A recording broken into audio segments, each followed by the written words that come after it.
Salam sejahtera tuan-tuan dan puan-puan yang dihormati dan dikasihi sekalian. Penetapan dasar gaji rakyat di bawah kemesyuarat pertama MTEN M10 bulan depan. Dasar berhubung penggajian rakyat di bawah mesyuarat pertama Majlis Tindakan Ekonomi Negara yang dijangka diadakan pada bulan depan. Menteri Ekonomi Rafizi Ramli berkata dasar tersebut membabitkan gaji yang perlu diselaraskan ke arah satu susulan pertumbuhan gaji yang menyeluruh kepada semua golongan pekerja. Beliau berkata demikian. Kementeriannya akan mengimbangi tumpuan untuk menstruktur ekonomi negara dengan keperluan rakyat berhubung kos dan sara hidup dan gaji yang lebih baik dalam rangka perancangan ekonomi. Penetapan dasar ekonomi seperti membabitkan gaji dan struktur ekonomi hanya ia melibatkan semua peringkat dan proses itu mengambil masa sedikit kerana kita perlu pastikan libat urus selain berbincang dengan sektor swasta dan perlu mengharmonikan dengan peraturan sedia ada.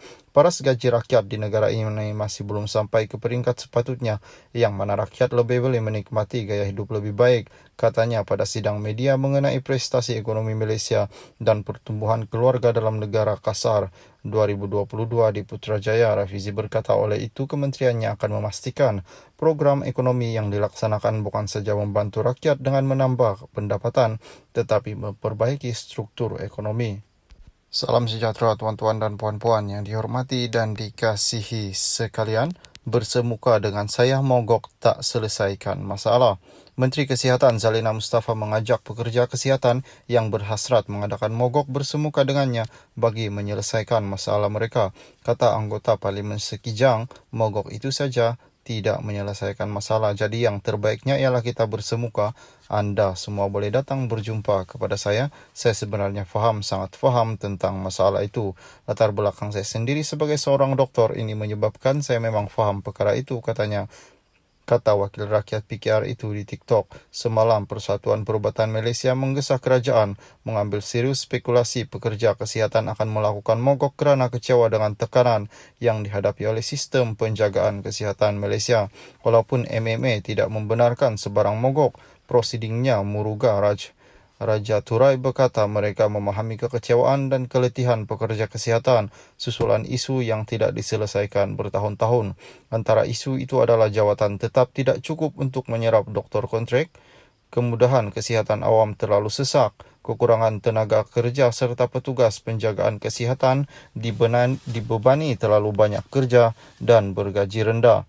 Sebelum ini, anggota Parlimen Ipoh Timur Horwadli telah membangkitkan kebimbangan mengenai kemungkinan mogok pekerja kesihatan.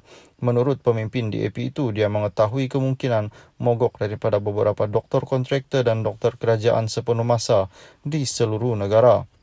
Sementara itu, Zalina berkata dia bertekad untuk menyelesaikan masalah berbangkit secepat mungkin. Kalau boleh hari ini juga saya akan selesaikan, katanya. Tetapi kita kena faham bahawa ini memerlukan sedikit masa untuk saya memahami lebih dalam. Untuk saya memahamkan perkara ini dengan sebaik-baiknya supaya penyelesaian terbaik kita dapat laksanakan, katanya. Salam sejahtera tuan-tuan dan puan-puan yang dihormati dan dikasihi sekalian. Kamu ingat, boleh perintah selama-lamanya soal Muhyiddin kepada Anwar. Bekas Perdana Menteri Muhyiddin Yassin berkata akan terdapat tindakan balas terhadap tindakan kerajaan yang menyasarkan pentadbirannya. Muhyiddin mendakwa Perdana Menteri Anwar Ibrahim cuba menfitnahnya di Perikatan Nasional menjelang pilihan raya 6 lagi negeri tahun ini. Ada akan tindak balas. Saya bagi amaran jangan main-main dengan sentimen